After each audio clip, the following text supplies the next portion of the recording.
okay if I just kind of stand Sure, here? go ahead. Well, it's great to be here, and I've already had some great conversations with some of you. That's nice not to be in Boston, especially not for our beloved Red Sox. Due to the reverberation in here. Wait a minute, I don't have my, let me put this on, see if that makes, does this work better when it's turned on? Yeah. Is that better now? A little. But it would also help if you actually were more part of us. Come down here, you mean? Sure. Oh, okay. Yeah, so, well, let me kind of take a peek at this every once in a while. What I would like to do is sort of an exercise that's a little different in sort of advancing the state of knowledge, and that's sort of cleanup work on debunking popular misconceptions.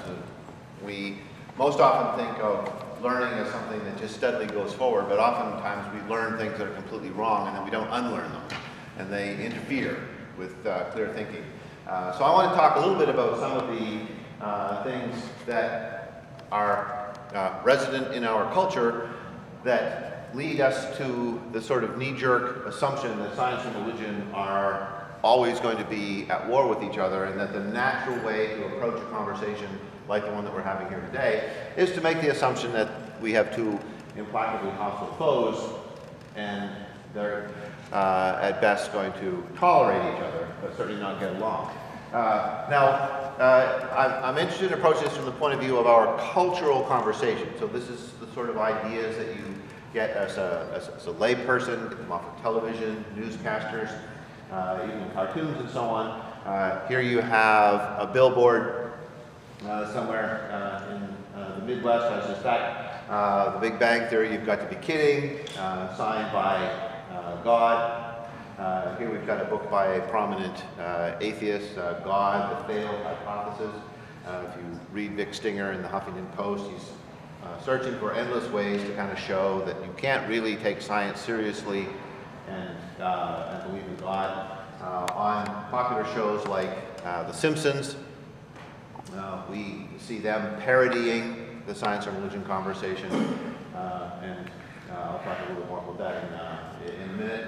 And then in Ken Ham's Creation Museum in Kentucky, his entire presentation is set up to juxtapose human reason, which is basically what he's calling science, with God's Word, and that these two things are at odds with each other. We can either do what the infinite all-knowing God says, or we can follow after human reason, which we know is flawed.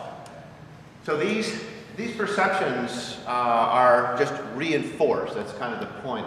You see them on the billboard, you see them in television, you see them in a prominent Christian exhibit like in the Creation Museum.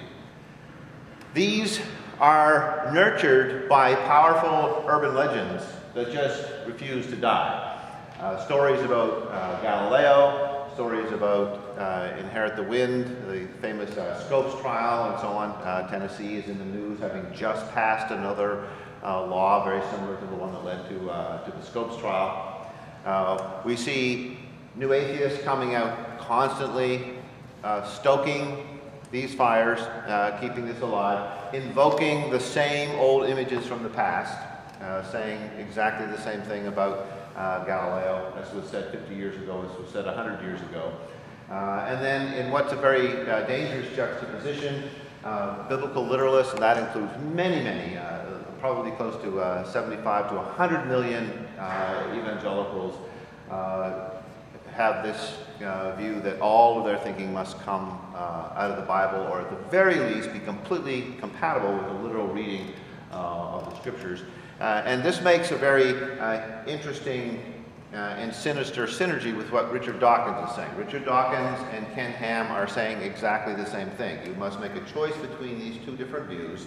Dawkins, of course, says reject religion, and Ken Ham says reject science, but the claim, the worldview claim is identical in both cases, that you have to choose one or the other. There's no way to have them together.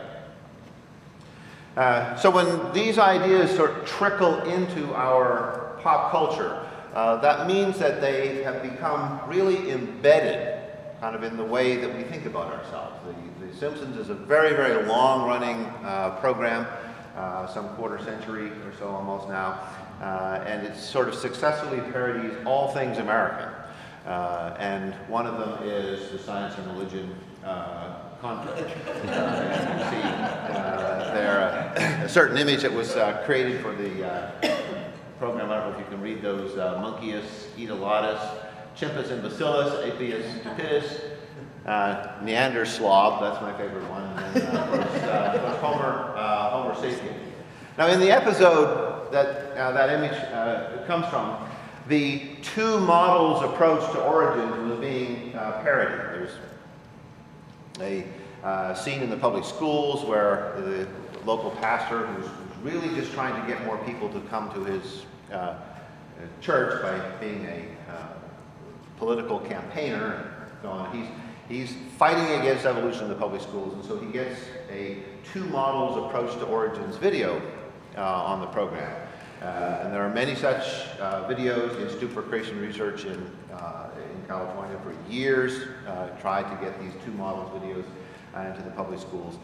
And of course these two models purport to be objective consideration of a controversial topic from both sides. But in reality, they're kind of thinly disguised propaganda for one side. And in the parody on The Simpsons, the narrator tells the students that we have these two views of origins. One of them comes from the Bible, which was written by God. And the Bible comes down in the midst of an angelic choir singing with a halo above it and kind of hovers there. And then the beautiful music is replaced with heavy metal music, flames erupt, and the other view is presented as the work of a cowardly drunk named Charles Darwin. And the origin of species rises up out of the flames to take its place beside the Holy Bible. So these are the two views that are presented with a fair and balanced approach.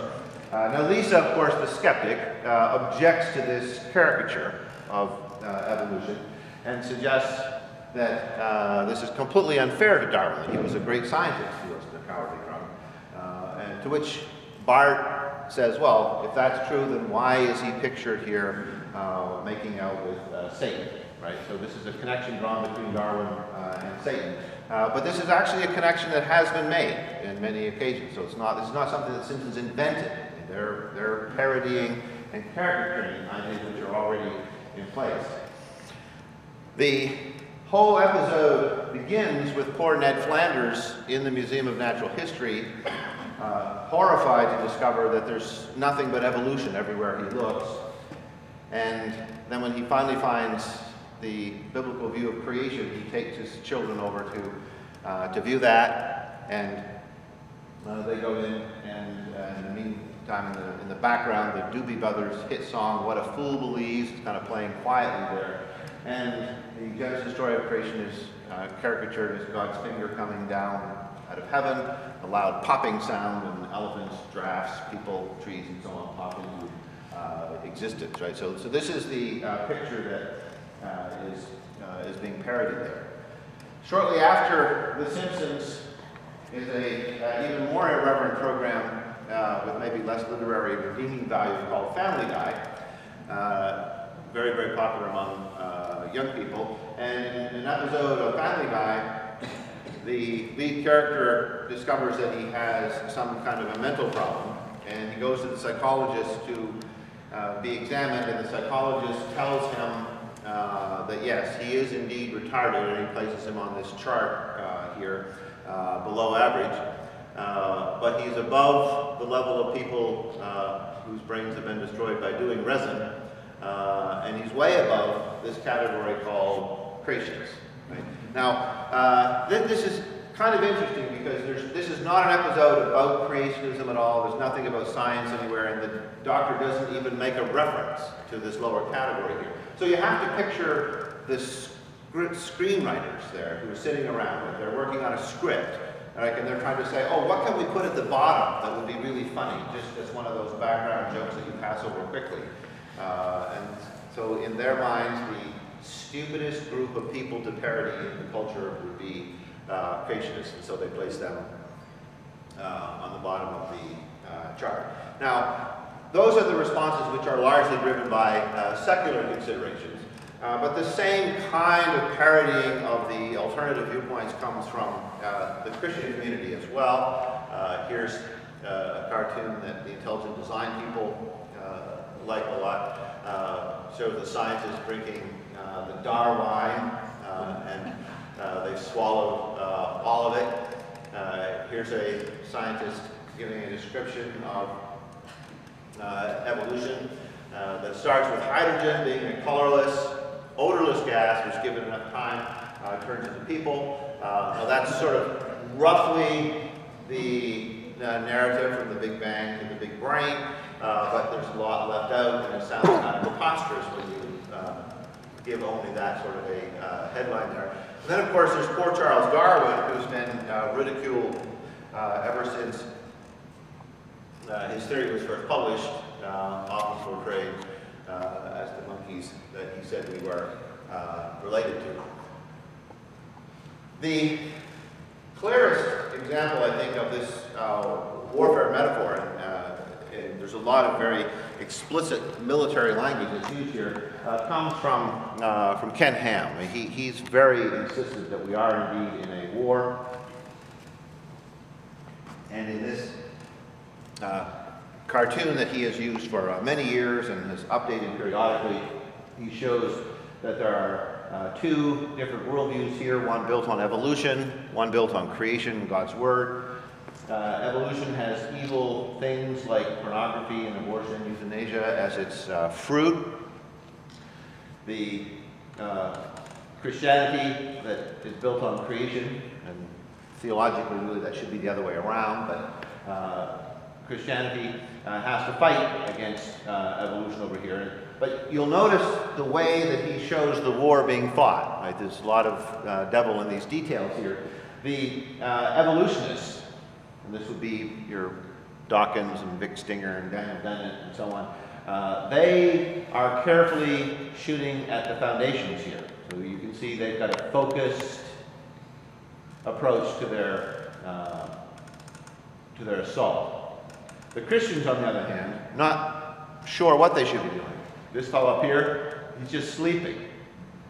Right? This is some liberal Episcopalian guy up here. Now this guy here, he's just shooting off his cannon. He doesn't care. He just likes the sound that the explosion makes. This guy here is actually doing something useful. He's exploded some evil that is the result of evolution. You know, reality TV is gone there. This guy here, he's shooting at a fellow Christian. And this one here is shooting at his own foundations. So if you were to ask Ken Ham kind of who these people were, like he would say, well, you know, Francis Collins and Ken Miller, Carl Giverson, those kind of evangelicals, they're this guy shooting at the foundations here. And critics of him are represented by this guy shooting at a fellow Christian and so on. And you can see the cracks appearing in the Christian Council while the evolution one remains firm. Right, so that's a very enduring and popular image that in sort of the heartland of America, in the Bible Belt, in places where fundamentalism and conservative Protestantism are extremely popular, that viewpoint is encountered with great regularity. And the symmetrical viewpoint appears, unfortunately, from the scientific community. In the book that I wrote a few years ago with Mariana Artigas, we were asking the question about who are the leading public faces of science. So not the greatest scientists, but the people who shape cultural perceptions of science the most. And I won't go into detail on that, but we selected these 6 individuals, Richard Dawkins, Stephen Hawking, Stephen Jay Gould, E.O. Wilson, Stephen Weinberg, and Carl Sagan, as these 6 individuals that have done the most to shape public perceptions of science in the English-speaking world over the past 25 years. If you go to the man on the street and say, like, what's a scientist do? It's very likely that they've read something that one of these guys wrote, or they saw them on a NOVA show. In all likelihood, the man on the street may have no idea how to answer that question. But if they do have some idea of science, it will have been shaped by individuals like this. All of these individuals are anti-religious in various ways, and so they share Ken Ham's viewpoint that we do have this kind of a warfare. They're very popular. They win Pulitzer Prizes, Nobel Prizes. If you go to a bookstore, to the science section, and just sort of buy good popular science, you'll pick up several books by them. Very, very influential figures. So this is a very, very dangerous scenario where leading Christian thinkers, leading secular thinkers are essentially all in agreement that this is a war and we need to fight it. Now, so that's what I want to suggest is a wrong view, that it's not correct for Ken Ham to suggest that somehow we're caught up in this warfare and that's the only way to look at this. It's not correct for these popularizers that I call the oracles of science to be saying we have to make this sort of a choice. This is a more recent paradigm for understanding science and religion, and one which is not faithful to its own history and is not faithful to present-day understanding of both science and religion. So this idea of there being a warfare between science and religion actually is a 19th century construction. Okay? It's an idea that 200 years ago, people would not have thought this at all. This would have seemed a peculiar way for people to approach this problem. But in the 19th century, there was a very interesting book published by a historian named Andrew Dickson White. Andrew Dickson White was the first president of the newly founded Cornell University, which was America's first major university with a secular charter. So the Harvard, Princeton, Dartmouth, Yale, all these schools began rooted in a religious tradition, and their mission statements and granite stones around the campuses attest to this, even though they really work with their present faculty might not. But Cornell was unabashedly secular, and the new president had to defend the possibility of there being a genuinely secular university not rooted in a religious tradition. After all, schools have never been about merely informing their students and giving them information. It's been sort of creating whole people, right? So you turn out well-balanced, whole people in a secular university without a religious tradition to shape their moral values and so on. So Dickson White, in the face of all this criticism that he was getting, trying to carve out for Cornell some secular space, wrote a book called A History of the Warfare of Science with Theology Within Christendom, making the argument that religion has not been a good thing for the advance of knowledge, but rather religion has steadily opposed the advance of knowledge, particularly science, forever. That religion is always there, pushing back, like a whack-a-mole game. Every time a new scientific idea sprouts, there's some cleric there to try to pound it back into the ground, some inquisitor to try to torture it out of the guy, some way to get the idea out of existence. So Dickson White creates this lens. He creates a very, very powerful paradigm for taking a complicated interaction, and no one has ever said it was simple, taking a complicated interaction and saying, here's a really simple way to look at this, a way that is so clear, so compelling, that you can easily understand the complexity of this historical entanglement between science and religion in this way. So the result is ubiquitous warfare metaphors all the time. If you take out a piece of paper and write science and religion something, as I did last night, it will invariably end up being a science and religion debate. It's unusual to see a word like forum sort of attached there, but you see those sorts of words by people that are not within this paradigm there that says these things have to be at war. So this is a book from the 1960s, one of the first famous lawyers to attack Darwin.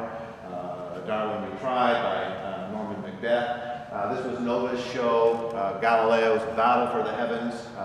Owen Gingrich of Harvard University, who's featured very prominently in this story, and who was a consultant on the script, pleaded with the noble people. He said, don't call it Galileo's battle for the heavens. Like, that's not the right way to think about this. This wasn't the battle for the heavens.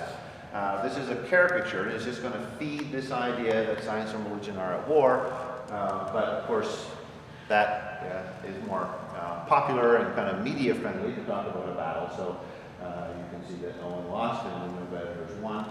Henry Morris's very popular, influential book from the 1980s called The Long War Against God, again, uses this militaristic language. Now, we just automatically take these things for granted, and that's what happens when things kind of seep into the culture like this. So, in Henry Morris's book, The Long War Against God, he actually does draw an explicit connection between evolution and Satan. And he says that evolution is the primary mechanism that Satan has used over the centuries to try to get people to reject belief in God. And so now we're at a point where confrontational rhetoric is simply ubiquitous. We are also at a point where, thanks in large part to the Templeton Foundation that has funded this and paid for all those gigantic muffins out there, we're at the point where we have science and religion scholars who have actually spent significant parts of their career now studying the interaction between science and religion. And it is very interesting that with no real exceptions, all of the people that are working in the field of science and religion reject this paradigm of ubiquitous warfare. Here's an interesting book that's a collection of essays called Galileo Goes to Jail and Other Myths about Science and Religion. Galileo spent a day in jail. These books, John Henley Brooke, Ron Numbers, David Lindbergh, and so on, these books kind of all start out by outlining very quickly what I just explained to you, this paradigm that comes from Andrew Dixon White and how influential that has been and how shoddy that scholarship has turned out to be in retrospect as historians have examined it a little bit more closely. So I want to look kind of quickly in this debunking mode at sort of four very different examples.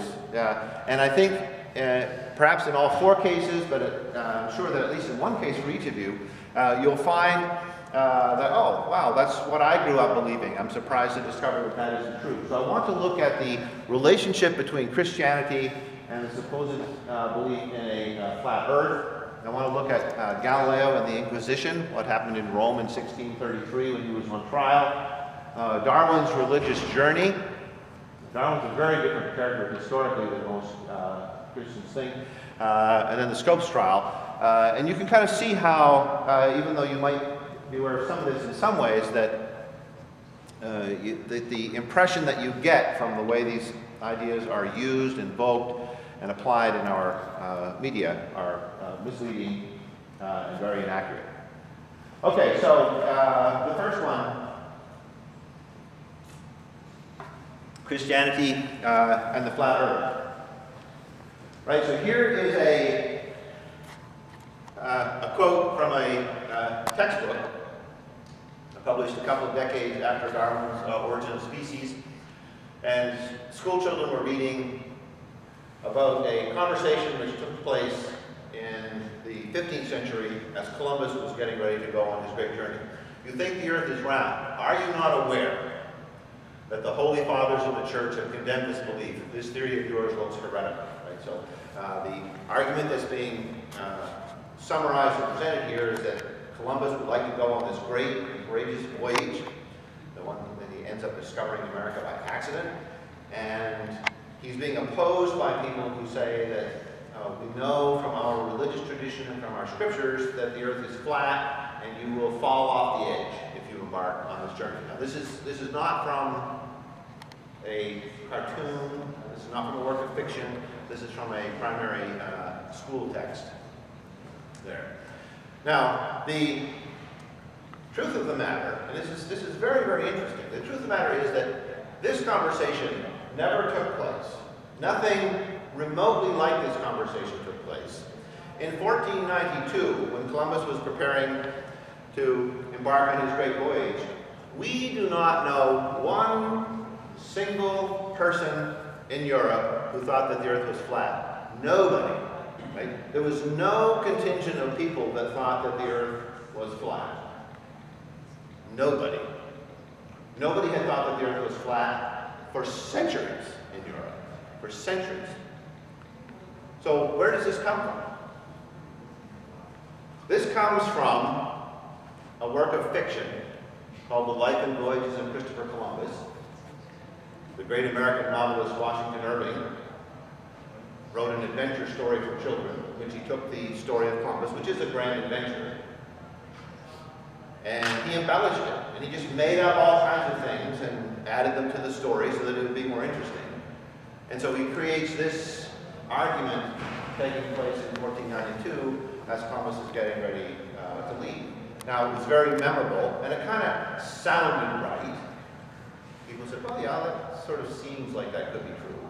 But in the same way, perhaps by analogy, that the Da Vinci Code has kind of propagated a lot of nonsense about church history, the Life and Voyages of Christopher Columbus did much the same, except he wasn't even trying to get it right, whereas I think Dan Brown actually was trying to get it right and just failing. So this is very interesting here. And this idea was so obviously true. It's one of those things that people would hear it. You know, of course, you read it in your textbook in elementary school and it just sort of sticks with you and so on, kind of memorable. It actually ended up making its way into the Encyclopedia Britannica. Scholars write the entries in the encyclopedias, and no scholar will fact check every single claim that they make. And so somebody who was writing the entry here put this story in there. And so, I mean, that's, you can certainly not be faulted for inadvertently getting information out of the Encyclopedia Britannica about this history, even though that's woefully wrong. So if you're interested in following that up, J.B. Russell has a marvelous book called Inventing the Flat Earth. Now, what's interesting in the context of our discussion of the warfare paradigm is that in between the time of Christ and Columbus, we know two people, literally just two people, and one of them we're only 80% sure about, who thought that the earth was flat. Only two. Now, certainly there's some illiterate peasant farmer in the south of France that thinks the earth is flat, right? But he didn't write any books, and we don't really know what he thought about anything. So this is not to say that everybody was uniformly enlightened, but the people that wrote, that taught, that informed other generations of the ideas that they wanted to carry forward from their generation to the next, those people all thought the earth was round, except for a very obscure church father named St. Lactantius, and maybe you might have heard of that guy, but he's a pretty obscure church father. He thought the earth was flat. And there's a 6th century geographer, very eccentric guy named Cosmas Indicoplistus. He thought the earth was flat. And that's it. Now, guess who Andrew Dixon White chooses to represent the position of the church during the first millennium? Those two guys. Now, St. Augustine didn't think the earth was flat, and he towers in significance over them. Thomas Aquinas didn't think the earth was flat in the 13th century, and he's way more significant than that. So he cherry-picked examples to make it look like even such a basic idea as the roundness of the earth was opposed by the church because it was superstitious and backward. Okay, so let's move forward a couple of centuries to Galileo. Galileo is constantly invoked, and people get quite a few of the facts wrong. So Galileo discovers a lot of very, very interesting things with his telescope. He was the first person to use a telescope for astronomy. It was invented in his lifetime. He discovers moons around Jupiter, which was quite interesting, and here's a page from his notebook showing the 4 little moons around Jupiter. This was controversial because everybody thought that everything should be revolving about the Earth. He discovered there were spots on the sun, which is a little controversial because people thought the sun should be made of a perfect ethereal, kind of a heavenly type material that was flawless. And he discovered irregularities on the moon, mountains and valleys, and this was also disturbing because all the heavenly bodies were thought to be perfectly spherical. And all of these things were new, exciting, controversial. People didn't know what to make of them. He's discovering them all in the first 10 or 15 years of the 17th century. What he did not discover, though, was what he was looking for, was evidence that the earth was moving. Now, he was a committed Copernican, half century before Galileo was born. Copernicus had written his great book about how the earth goes around the sun, and Galileo said, yes, this is true. This is the best way to think about this. Now, surely, something so dramatic as the earth hurtling through space at thousands of miles per hour and turning on its axis once every 24 hours, surely something so dramatic as that would reveal itself with some measurable observation, right? I mean, that just seems so obvious. So Galileo was sure that this is going to be simple. I'll point my telescope at Venus, I'll point it at the moon, I'll point it at the stars overhead, I'll do something. I'll do some experiment and I'll show to everyone's satisfaction that the earth moves, but he couldn't do it. It turns out it's very, very difficult to establish with measurements that the earth moves. So he couldn't find evidence. Now, one cleric from the time of Galileo refused to look through his telescope because he didn't want to see these things up here that were unsettling. And so this is the sort of the cartoon, again, showing this sort of warfare that Galileo is saying, here, look through my telescope and see the mountains and valleys of the moon. And of course, the cleric, he only wants to take it off his mount and hit Galileo over the head. But again, that's sort of that paradigm again, the joke about science. The overwhelming majority of clerics were quite excited to look through his telescope, and the Jesuit astronomers were very much on Galileo's side, although they were being a little more cautious than he was. So Galileo causes this great controversy to erupt.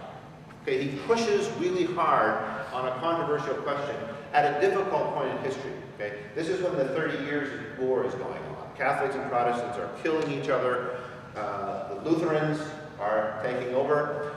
The Counter-Reformation is running full speed ahead within Catholicism, and there's endless engagement of the Roman Catholic Church with these problems. And along comes Galileo, pushing rather aggressively on this new, unproved idea about astronomy that will really change the traditions of the Church in some dramatic ways.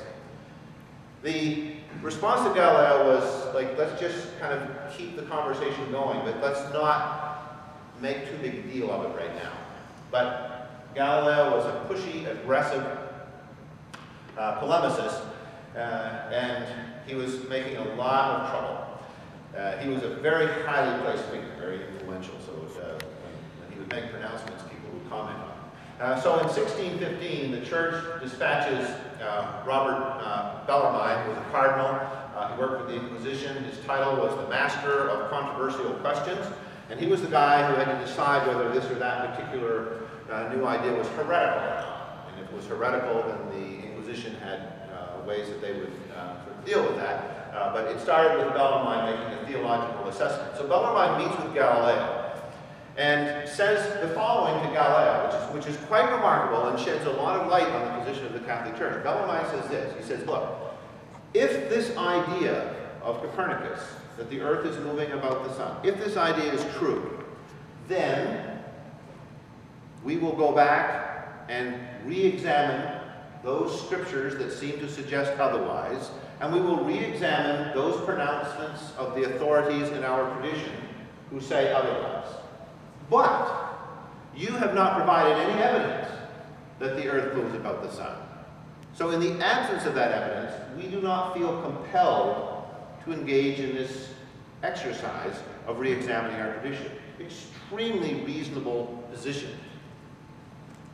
So he tells Galileo and gives him, they call it an injunction. He says, look, in the meantime, we want you to lay off this topic. Do other stuff. Galileo was a polymath working in many different fields. So Galileo agrees to stop talking about the motion of the earth and pursue other things, and signs his name and is effectively shut down. He's not honeyed, not tortured, jailed, not threatened with torture, nothing. So this was what the issue was, kind of in a nutshell. And you can see here, I mean, it says explicitly in the Psalms that God has established the world; it shall never be moved. Right? I mean, that's pretty clear. There's several other verses that say similar things, and there was the testimony of people like Augustine and Aquinas, and they revered Aristotle and his ideas as well. It was a very, very strong tradition that had biblical support. So this is why this was a big deal to Bellarmine.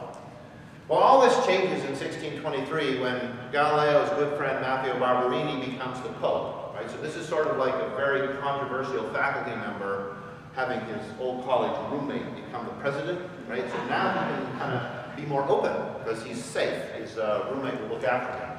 So Barberini becomes the Pope, and Galileo asks for permission to re-engage the question, not as a propagandist, but as a sort of literary exercise. So the literary exercise that Galileo proposes is that he will write a play, and there'll be three characters in the play. There'll be a Copernican who will say the earth is moving. There'll be a traditional Aristotelian who will say the earth is fixed. And then there'll be this other guy who's just trying to make up his mind. Right? So this would be sort of like somebody in a real conservative environment today writing a play about gay marriage or abortion or something like that, where you're not going to take a position, just going to show different viewpoints and how to think about it. So he gets permission to do this. Now, supposedly, he wasn't to present the ideas as true, but instead was to just discuss it so that you could understand both sides with the two models there. Well, he failed miserably. The character who represents the Aristotelian tradition is a bit of a buffoon. His name is Simplicio. The character who represented the Copernican view is clearly just Galileo. The guy in the middle who's trying to make up his mind, he's always attracted to the ideas of the Copernican and sees the ideas of Simplicio as being rather inadequate and so on. So Galileo's critics look at this and say, look, this is hardly a two models approach to this controversy. This is a thinly disguised polemic of the Copernican viewpoint. And Galileo had made a horrendous mistake. He had taken some comments that Matteo Barberini had made some years earlier, and he had placed them in the mouth of Simplicio. Now, this was dynamite, political dynamite to have done that. So Galileo had lots and lots of enemies. He was a very effective debater and ridiculed his critics in public. So his critics are all sort of waiting for him to fall. So they take the play to the Pope and they say, look, he's making fun of you, he's violating his injunction, he's making trouble again. And so Galileo gets summoned before the Inquisition in 1633. Now, the inquisitorial proceedings didn't turn on whether or not the earth went around the sun. Galileo wasn't on trial for saying that the earth went around the sun. Galileo was on trial for whether or not he had violated the terms of his injunction. Right? He had agreed to set this question aside. He had come back and written something which didn't have to be a continuation of the same controversy, but his literary critics said it was. So that's what Galileo was on trial for. And he gets convicted. But Galileo is not tortured. He's not put on the rack, no thumb screws. He doesn't spend a day in jail. When he's in Rome, he stayed in a nice 5-bedroom apartment and had servants waiting on him and so on. I mean, this is hardly a man sort of hauled in chains before the Inquisition and tortured for his beliefs, as the caricature is. His punishment is to say the rosary every day, and he has a daughter in a local convent, and he passes that responsibility off to her. So if someone says it on his behalf, that's good enough. And then he spends the rest of his life under a very generous house arrest. Right? So he doesn't go to jail, goes to his house. He gets permission to leave with great regularity. Here's a famous painting of John Milton coming to see him and so on. He spends the rest of his life in more of a seclusion than he spent the first part of his life. But he's 70 years old at the time, so he spends like from age 70 to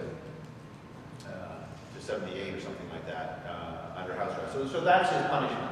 So this is a far cry from the caricature of like all the forces of Roman Catholicism lined up over here opposing science, and then Galileo and all the scientists over here butting heads with each other. And at the same time, at the very same time that this trial is taking place, there are Jesuit missionaries in China helping them reform their calendar using the new Copernican system, right? So everybody knew that we are soon going to be okay with the Copernicans. We just can't push it too fast. I would say there are certain Christian denominations today that know that we're soon going to be okay with gay marriage, but we have to go slow to get there. So I think that's the dynamic that's in place in the 17th century. Okay, again, we'll go ahead a couple more centuries to Darwin, and we have another set of very interesting urban legends. So Darwin's celebrated career begins on the Beagle when he travels about the earth as a very, very young man. It's before he has become well known. He hasn't published anything, but it's the launching of a very, very significant career. And there's a lot of mythology about what he was doing on the Beagle. Now, Al Mohler is the most prominent Southern Baptist in the country, I think would be fair to say. And in a speech not too long ago to the Legionnaires, he made this comment, that Darwin left on his expedition to prove the theory of evolution. Now, this is the popular conception of Darwin, that he kind of grew up in this sort of liberal, anti-religious environment and went looking for some ideas to help refute the ideas of creation. So this is kind of the popular viewpoint here. This is completely and utterly false.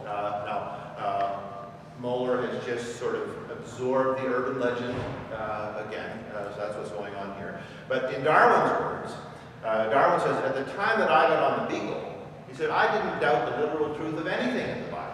He took a Bible with him. He read his Bible every day. He read his Bible to the sailors when they would pull into a port, reminding them that they shouldn't do everything that would be available to them in that port there. He got ridiculed by the sailors for being a prude and so on there because of his constant invoking of biblical morality on the journey. He had no idea about evolution, not even an inkling that this theory was down the pike. In fact, just a couple of years earlier, he had been studying for the priesthood. Right? So Darwin on the Beagle is not this Darwin here. Not at all. Darwin's religious journey begins in a very conventional, it begins in a very conventional way with a strict religious upbringing, and he remained somewhat religious for all of his life, even as he became an agnostic. Now here's the interesting, I think the most interesting urban legend is the Lady Hope story. And this is the story of how Darwin, on his deathbed, repudiated his theory and returned to his Christian faith. And Lady Hope made a lot of money and became very famous by lecturing in England and in the United States about how she had been with Darwin on his deathbed, where he had said, how I wish that I had not expressed my theory of evolution as I have done, and asked to have a Bible, and some Christians brought around him to sing the old songs and read the old stories. Now, James Moore is a very, very gifted writer. This is a wonderful book, and a short book called The Darwin Legend completely debunks this Lady Hope story, that Darwin he does not begin as an atheist, he does not end as a Christian. And in fact, Darwin's religious journey is almost unrelated to his theory of evolution. Darwin grew up in a sort of semi-religious home with an agnostic father and a deeply religious mother who spent a lot of time with the young Darwin reading the Bible to him. He attended church his entire life.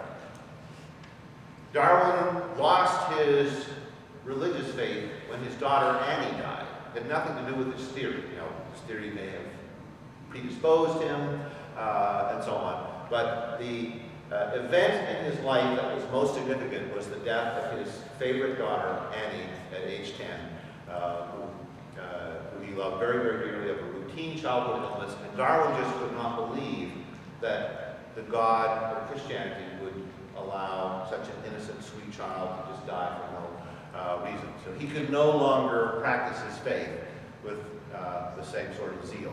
This is the church that Darwin went to every Sunday morning with his family until Annie died. After Annie died, he continued to walk to the front door of this church with his family every Sunday morning. He took a walk in the woods and then picked them up again when the service was over and brought them back home. He remained friends with the local priest. He contributed financially and so on. He remained on very, very good terms with the religious life of his community. He just personally had lost his faith in a way that he found to be traumatic, but due largely to the death of his daughter. This book, Darwin, His Daughter, and Human Evolution, is a wonderful retelling of that story. Now, this Darwin is a very, very human character. Very, very human character, and much, much different than the caricature that comes out of fundamentalism. I have many, many students that I've encountered over the years when I ask them, like, tell me something about Darwin before we begin our discussion in class, and they believe that he's a sinister, anti-religious character who was inspired by Satan to try to destroy Christianity. So when they get this story, that of course gives them a much different view. Okay, so on into the 20th century, and we have the Scopes trial. Now this is an interesting paradigm to get out of history, a lens to see things, because this trial sort of keeps repeating itself again and again and again. You know, we have a trial in Louisiana, we have one in Arkansas, we had one in Dover not too long ago, there's going to be one probably coming out of Tennessee before too long. And we always kind of look back to the Scopes trial. Now when you do this, you sort of take something from history, which may or may not be exactly appropriate, and you kind of make it into a template, and you sort of place it on the new event, and you make the new event kind of fit the categories of the old one. That's how this works. And so you reinforce the idea that history is repeating itself. So here's the story that, as we understand the Scopes trial, from the very, very popular play and movie, which has actually been remade, I think. It's been made 3 times, I think, altogether, but the original black and white is still the most powerful. So John Scopes is in a public school in Dayton, Tennessee. It's actually Hillsborough where they play, and he's arrested. He's put in jail for teaching the theory of evolution. 2 very famous lawyers. This is William Jennings Bryan and Clarence Darrow, played by Spencer Tracy and Frederick March, come to Hillsborough to do battle in the courtroom. Bryan is defending Scopes, and Darrow is prosecuting him. And Scopes is found guilty of teaching evolution, and, you know, as the story goes, science wins and religion loses. Right? So this is the story as it's told in the play. Now this story is kind of close enough to history in the opinion of many history teachers that this is often shown in high school history classes as a way to kind of see what America was like in the 1920s. Okay, so let me show you what actually happened that created the Scopes trial. Very, very different, in some ways almost more entertaining story. So there's something called the Butler Act. John Washington Butler was a local farmer, and he gets this act passed in the Congress there that you can't teach any other theory about origins except the one in the Bible. So the American Civil Liberties Union, which is relatively new and starting its defense of constitutional liberties, thinks that the Butler Act is unconstitutional. It's the separation of church and state policy. So they want to put the law on trial. You can't put laws on trial, you only put people on trial. So they need to have somebody break the law and then put that person on trial. So they run an ad in the paper. So they're running an ad in the Chattanooga paper, a much bigger city than tiny Dayton, looking for a Tennessee teacher who's willing to accept our services in testing law. So they're asking for a guinea pig to step forward and say they've broken the Butler law. So, tiny Dayton is in financial trouble. The economy is in a shambles. The town is in desperate need of a stimulus package of some sort. And there are some local businessmen in Robinson's drugstore, and here they sort of reconvene for a photograph. The so-called drugstore conspirators. They get together, they say, you know, this ACLU trial here, if we could have this trial in Dayton, this would be really good for business. We fill up all of our hotels, we sell a lot of food in the restaurants, I could sell a lot of sodas, and so on. This would be great for business. Why don't we see if we can get this trial here? So everyone agreed this was a good idea, and nobody really had any idea what evolution was. But they said, well, who would agree to do this? We're a little tiny Christian town. No one here is going to have talk against the Bible. Well, what about that phys ed teacher, John Scopes, that coach, football coach there? He's kind of liberal. And so they said, well, he's a phys ed teacher. So they went and asked him. They said, like, is there any chance that you might ever have broken the Butler Act? What's that? Right? So they explained it to him, and he said, well, no, I've never taught evolution. He said, I did once fill in for the biology teacher when he was sick. And I helped the students review for an exam. And I think there was a chapter on evolution in the back of that book. So they said, well, close enough. So they charged him with the crime of teaching evolution. Now, he never spends a day in jail. And of course, he's very good friends. I mean, you can see how collegial all of this is. So they put on this sort of show trial, which becomes a really big deal because some other conflict comes into Dayton, and this other conflict is played out. This was the conflict between Clarence Darrow, the most famous atheist in the country, and William Jennings Bryan, the most famous Christian in the country. Bryan was a very, very popular politician. He'd been Woodrow Wilson's Secretary of State, been on the Democratic presidential ticket 3 times, and he and Darrow had kind of sparred in print a little bit. And so the trial quickly became just a proxy for the two of them to go at each other. And that's why it was such high drama. So all this story is told wonderfully in Edward Larson's Pulitzer Prize-winning book, Summer for the Gods. But this is hardly a conflict between religion and science. I mean, the whole thing is a bit of a show anyway. But if you look at the people who were on the two sides, Clarence Darrow brought in many, many Christians to argue that there was nothing incompatible between the Bible and evolution. This was a trial. If we want to sort of concede that there's any science and religion angle, it's between an old-fashioned fundamentalist religion that doesn't want to keep up and a more progressive modern understanding of religion. But this is like one half of the story. Now the other half of the story, in some ways I think is even more interesting. The textbook that John Scopes used was very, very popular by George Hunter. The textbook was incredibly racist.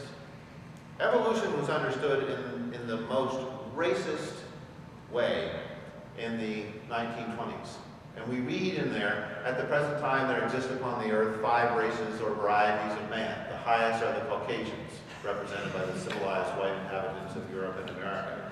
Throughout the biology book, children are encouraged to think very carefully about who they would marry, and words like breeding are used. So if you want to have proper breeding with healthy children, don't marry people from the lower levels of society. Be careful about the intelligence of who you choose as your mate, and so on. The book laments that we can't just exterminate mentally deficient people, but we can put them in asylums and so on to prevent them from breeding and contaminating the species and so on. It's a very, very sinister way of understanding the human race. So the science that is kind of on trial in Dayton, Tennessee, is not something anybody today would want to defend. I mean, the people who invoke this take sort of the science of today, which has been cleaned up a lot, doesn't have much of this in it anymore, and they kind of take that back into the 1920s and say, well, like, how closed-minded to oppose this? Well, I mean, William Jennings Bryan was concerned about these sorts of ideas. William Jennings Bryan believed that Darwin's theory of evolution had led to World War I. There was all this militaristic rhetoric coming out of Germany about how the might should triumph over the weak, the mighty, and that this would improve things. The species will be stronger. Political institutions will be greater and grander if we can wipe out the inferior among us.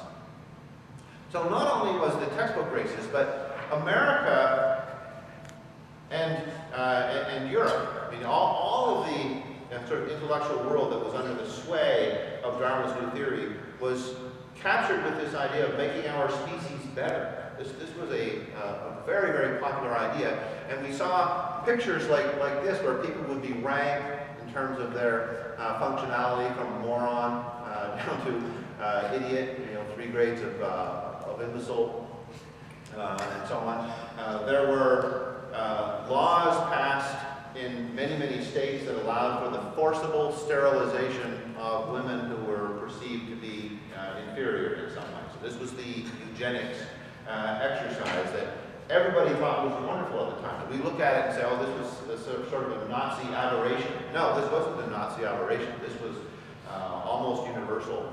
And many, many American women were sterilized against their will. Some 65,000 is one estimate of how many American women were sterilized against their will because some committee made up entirely of men decided that they were intellectually inferior and should not be allowed to procreate.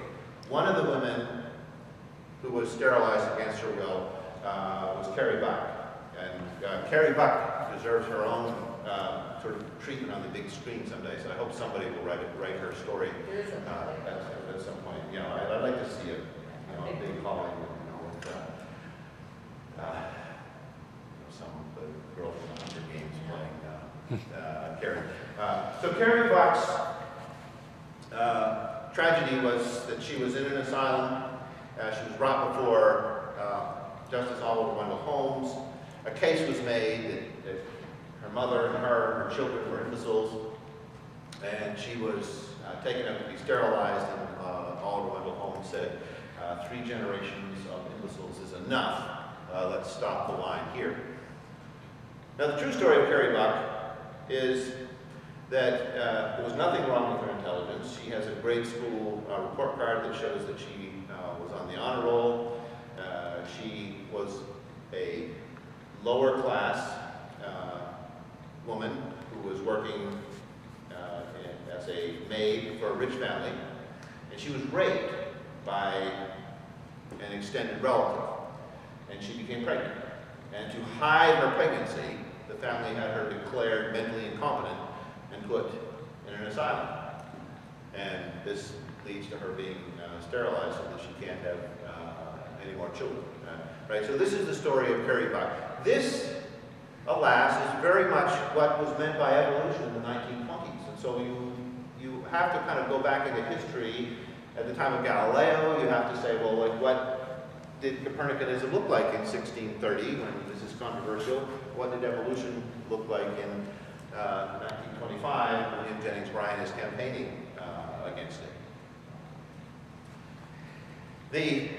The play Inherit the Wind and Arthur Miller's Crucible and Bertolt Brecht's updated version of The Life of Galileo, all 3 of these plays became very popular in the 1950s. This one's been recently made into a movie. These were all stories about McCarthyism. The playwrights have all said, we are horrified at the surging McCarthyism, and as a result, they produced colorful stories about the dangers of religious closed-mindedness, comparing that to McCarthyism. So it's very provocative to ask the question, why would they go to religion to get their stories here? I mean, you could have gone to Stalin, for example, and got a story about the dangers of ideology. But they went to religion because this metaphor of science and religion always at war with each other. I'm sure all of these men were raised with the flat earth story of Columbus, the story of Galileo's heroic crusader for truth, and the story of Darwin and so on. And all of that just plays into their mythology here. Again, writing and rewriting the same old story of science and religion being constantly at war. So let me finish this with a little bit of a personal note. So, and I'm not trying to advertise that book here, but it is out there. I wrote a book last year with a journalist named Dean Nelson. Now, what we wanted to do in our book about John Polkinghorne was we wanted to find a way to make some of the sort of engaging things about science and religion a little more interesting. You know, Anne and I were talking yesterday about like how sort of tedious and deep and so on a lot of the conversation is, and how disconnected it is from the way ordinary people might think about how God works in the world. And Polkinghorne has been one of the most important thinkers in this field. He's a very celebrated physicist who helped develop the quark theory, and he became an Anglican priest, and now he writes and speaks on science and religion. Very, very interesting character. So we thought, well, what if we write a sort of a biography of this guy and kind of show how the ideas of science and religion kind of play out in his life. So we'll talk about divine action in the context of him being sick and people praying that he get well, things like that. So we put together this biography, which had as its purpose to try to show the harmonious interaction of science and religion as embodied in the life of one of its major thinkers. I mean, that's the whole point, to show that conflict is an unnatural way to do this. And if you look at a real, genuine science and religion person, they find a lot of harmony. So as is the case, when you write books like this, you seek celebrity endorsements to put on the cover. So one of the celebrity endorsements that we got was Philip Yancey, who's written some, I don't know, 10 million, published 10 million books. He is very well informed. So he writes a nice endorsement, which our publisher puts on the front cover, which we don't see until it's in print. And what he says on the cover is that he can't think of a better example than John Polkinghorne, who holds up both ends of the science and religion debate. Okay? So the very point that we wanted to make, that it doesn't have to be a debate,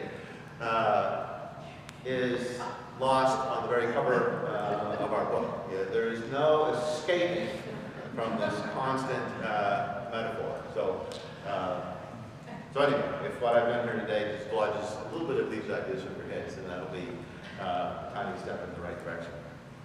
Okay,